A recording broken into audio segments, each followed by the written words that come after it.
we're disappointed we lost, no? Pero at the same time, we felt that we had a really good chance of winning the game. Breaks lang sa end game.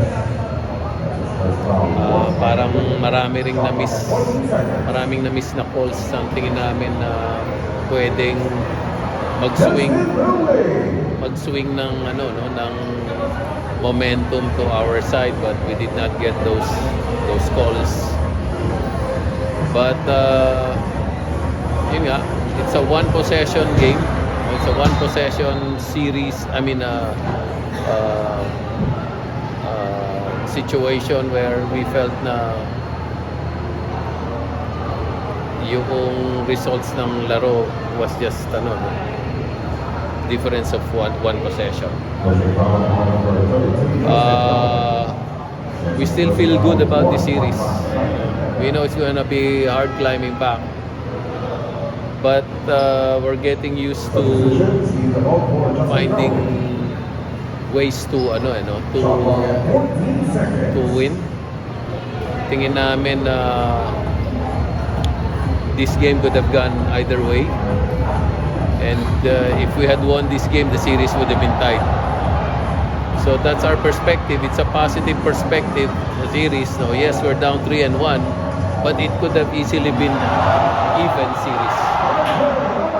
So we're looking at this yung dun sa positive perspective na yon. We will come back on Friday with some more lessons learned, no, from this game. Tingin namin pwede pa naming improve yung approach namin in terms of making adjustments.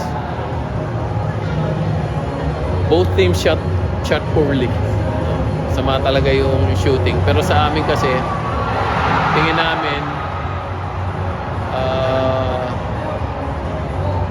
it's become a defensive game, no, for both sides. So we're able to force them to lower efficiency or lower percentage, and then on the other end, sila rin naman, no, they're able to force us to lower percentage.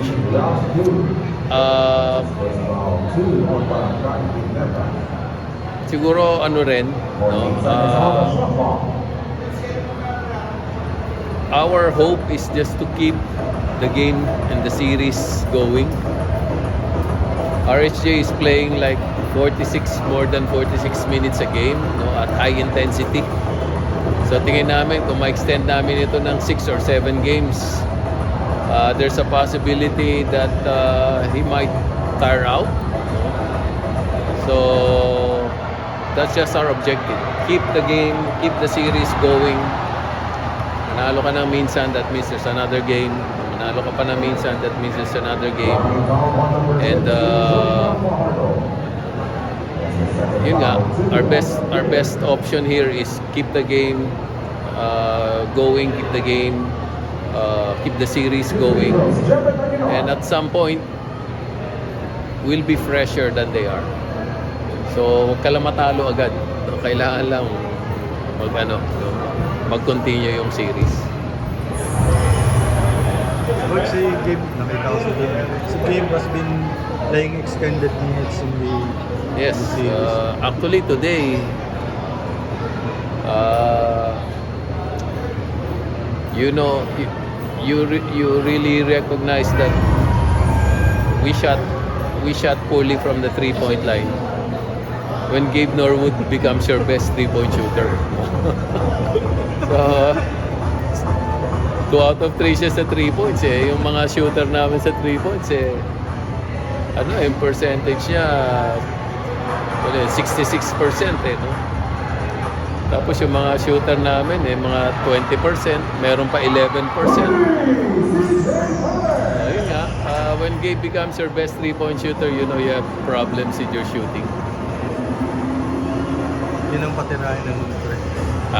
Yun ang patirahin ng Actually, yung sinasabi ko nga kay Gabe, turuan niya ng 3-point shots yung mga kasama niya, baka may matutunan sa kanya. Pero we're just we're still enjoying this series and we're still learning a lot. Gusto lang namin ma-extend. We wanna win on Friday. Tomorrow we'll do a lot of watching the videos. Ang tingin namin meron pa kaming pwedeng i-adjust na makakatulong sa amin. Coach, how concerning yan yung situation ni Santi? Kasi parang Achilles or calf yata yung Ni Santi? Hindi pa namin alam, no? We will find out tomorrow. No? Si Kaylan kanina gusto niyang sumubok pero masyadong close yung laro eh. No? Sabi niya gusto niyang i-try yung calf din niya. He's been better but we'll see on Friday if he can play.